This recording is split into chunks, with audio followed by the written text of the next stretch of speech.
দেখেন, পাকিস্তানের বিপক্ষে এই সিরিজটা শুরুর আগে পাকিস্তান ফেভারিট ছিল, এ ব্যাপারে তো কোনো সন্দেহ নাই। কিন্তু সবচেয়ে ইন্টারেস্টিং কথাটা বলছিলেন বাসিত আলী, সাবেক উইকেট কিপার ব্যাটসম্যান, ইদানিং মিডিয়াতে কথাবার্তা বলেন। বাসিত ভাই বলছিলেন যে একমাত্র বৃষ্টি ছাড়া বাংলাদেশকে কেউ বাঁচাতে পারবে না।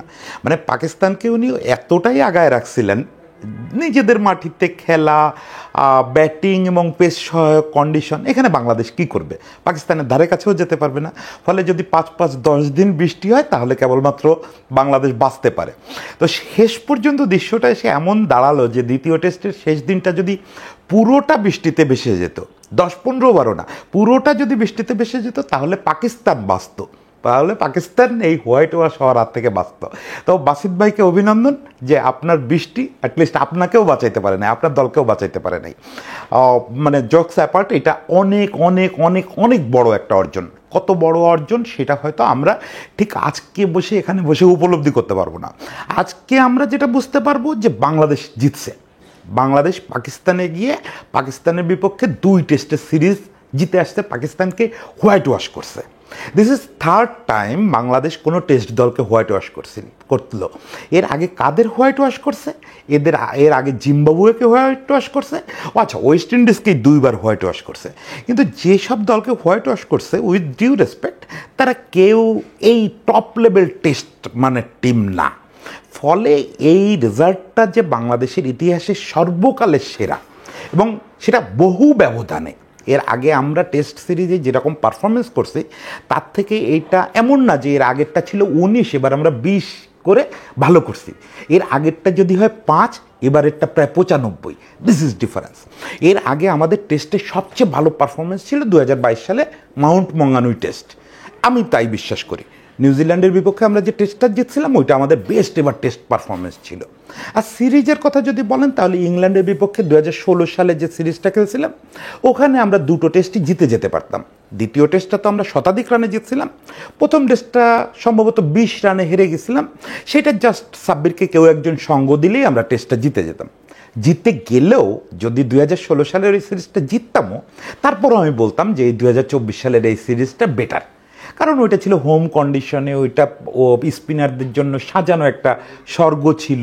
ওখানে মেহেদী হাসান মিরাজ নেমে 19 উইকেট নিয়েছিল, প্রথম অভিষেক টেস্ট ছিল।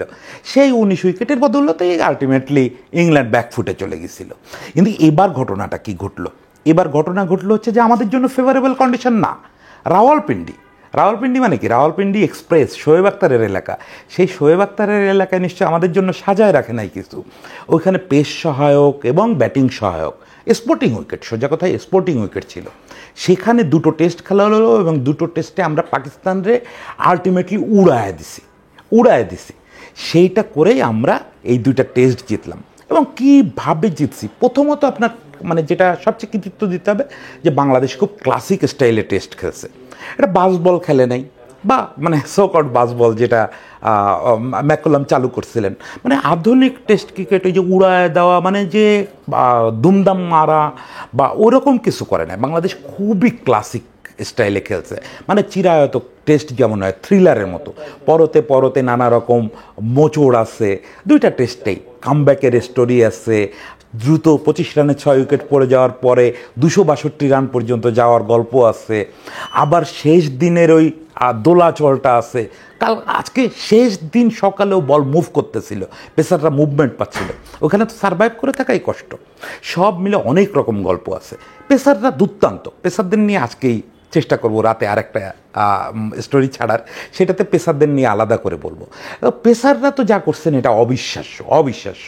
শেষ ইনিংসে 10 উইকেটের 10টাই পেসাররা তুলে নিয়েছেন, এবং 2 টেস্ট মিলে আমাদের 4 জন পেসার খেলছে। মনে হয়েছে যে বাঘের মতো 4টা পেসার খেলতেছে, ওয়েস্ট ইন্ডিজের 4টা পেসারের মতো। কিন্তু আমি বলবো যে সব ডিপার্টমেন্টে, ধরেন আমাদের যখন স্পিন দরকার তখন মেহেদী হাসান মিরাজ দুর্দান্ত হয়ে উঠছে। আবার যখন ক্রাইসিস ম্যানেজমেন্ট দরকার ব্যাটে, তখন মিরাজ আর লিটন বা মিরাজ আর মুশফিক কি অসাধারণ ত্রাতা হয়ে উঠছে, অসাধারণ সব জুটি করছে। ইভেন আপনি টপ অর্ডারে খারাপ বলবেন, হ্যাঁ, পুরো সিরিজ জুড়ে টপ অর্ডার সবচেয়ে বিবর্ণ ছিল, কিন্তু লাস্ট ইনিংসে আমরা যে কমফোর্টেবলি জিতলাম বা জয়ের কাছাকাছি চলে গেলাম, এটা হলো কিন্তু আমাদের জাকির সহ টপ অর্ডারের দারুণ ব্যাটিংয়ে।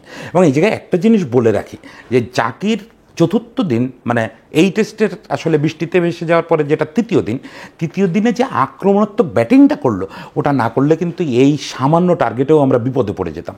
কারণ কি ওই সময় বোলাররা উইকেট থেকে সহযোগিতা পাচ্ছে, ফিল্ডাররা ছাতার মতো ঘিরে ধরবে। এই সময় আপনি সামান্য রানও 400 রানের মতো হয়ে যেতে পারতো যদি জাকির খুব দ্রুত কিছু শট করে রানের ব্যবধানটা কমায় না আনতো এবং ফিল্ডিংটা ছড়ায় দিত। ইভেন আমি মনে করি আজকে সকালেও সেটাই করা উচিত ছিল, যাই হোক সেটা করে নাই। এটা তারা যেটা ভালো মনে করছে, আলটিমেটলি জয় তো আসছে। তো যেটা বলতেছিলাম, যে আর যেখানে যেভাবে দরকার সে সেইভাবে পারফর্ম করছে। যখন স্পিন দরকার স্পিনাররা উইকেট নিচ্ছে। সাকিব ফার্স্ট টেস্টে যে জয়টা আসছে, দেখা যায় না সাকিবের পারফরমেন্স, রেকর্ডে কোথাও দেখবেন না আপনি, কিন্তু সাকিব এক মাথা থেকে যে টাইট বোলিংটা করছে এবং যে ভয়াবহ বোলিংটা করছে অ্যাটাকিং, ওটার রেজাল্টে মিরাজ উইকেট পাইছে। এই যে ব্যাপারটা ঘটছে, যে যেখান থেকে পেসাররা, স্পিনাররা, ব্যাটসম্যানরা, lower order, middle order, top order সবাই পারফর্ম করতেছে। লিটন অবিশ্বাস্য একটা সেঞ্চুরি করছে। লিটনের এই সেঞ্চুরির জন্য রীতিমতো লিটনকে বাধায় রাখা উচিত।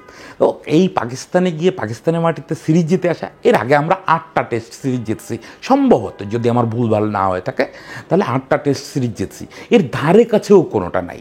আমি বলবো এই প্রথম আমরা টেস্টে বড়দের মতো খেললাম, বড়দের একটা দলকে হোয়াইট ওয়াশ করলাম এবং বড়দের মতো খেললাম। ফলে আমরা এখন বলতে পারি যে এতদিনে আমরা টেস্ট খেলাটা শিখছি। টেস্টের পথে এই আজকে 24 বছর পরে পা হাঁটা শুরু করছি। এখন আমাদের সামনে ইন্ডিয়া সিরিজ, বেশ কিছু টেস্ট সিরিজ আছে। আমাদের প্রুফ করতে হবে যে ও রাওয়ালপিন্ডির এই পারফরমেন্সটা ফ্লুক ছিল না। আমাদের এখন এই ধারাবাহিকতাটা ধরে রাখতে হবে। এবং ইন্ডিয়ান কন্ডিশনে আমি নিশ্চিত, যদি আমাদের 3 পেসার, এদের খুব একটা কন্ডিশনের দোহাই দেওয়া লাগবে না। এই 3 পেসার যদি চমৎকার পারফর্ম করতে পারে, বাকিরা তো রেডি আছে। আমার ধারণা ইন্ডিয়াতেও এরা ভালো একটা রেজাল্ট নিয়ে ফিরবে। সেটার জন্য হোয়াইট ওয়াশই করতে হবে বা জয়ই পাইতে হবে এমন না। আপনি ইন্ডিয়াকে থ্রেট দেন, থ্রেট তৈরি করার মতো পরিস্থিতি তৈরি করেন, তাতেই আমরা খুব খুশি হব। সব মিলে সবাইকে অভিনন্দন, একেবারে দেশবাসী সবাইকে অভিনন্দন। এবং ক্রিকেট টিমটাও যে এই সুন্দর সময়টা উপভোগ করতে দিচ্ছে আমাদেরকে, এই জন্য ক্রিকেট দলকে অনেক অনেক ধন্যবাদ। আর শেষ বেলায় একটু পার্সোনাল কথা বলি। গতকালকে আমার খুব প্রিয় একটা ছোটো ভাই জুবায়ের কবির তুষার মারা গেছে। ও হচ্ছে বাংলাদেশের ভয়ানক একটা ফ্যান ছিল, লেবাননে বাংলাদেশ দূতাবাসে চাকরি করত। ওর সম্পর্কে জানবেন আপনারা, বিভিন্ন জায়গায় লেখালেখি হচ্ছে। তো তুষার আজকের দিনটা বেঁচে থাকলে আমি নিশ্চিত একটা পতাকা নিয়ে রাস্তায় একা হইলেও দৌড়ায় বেড়াতো।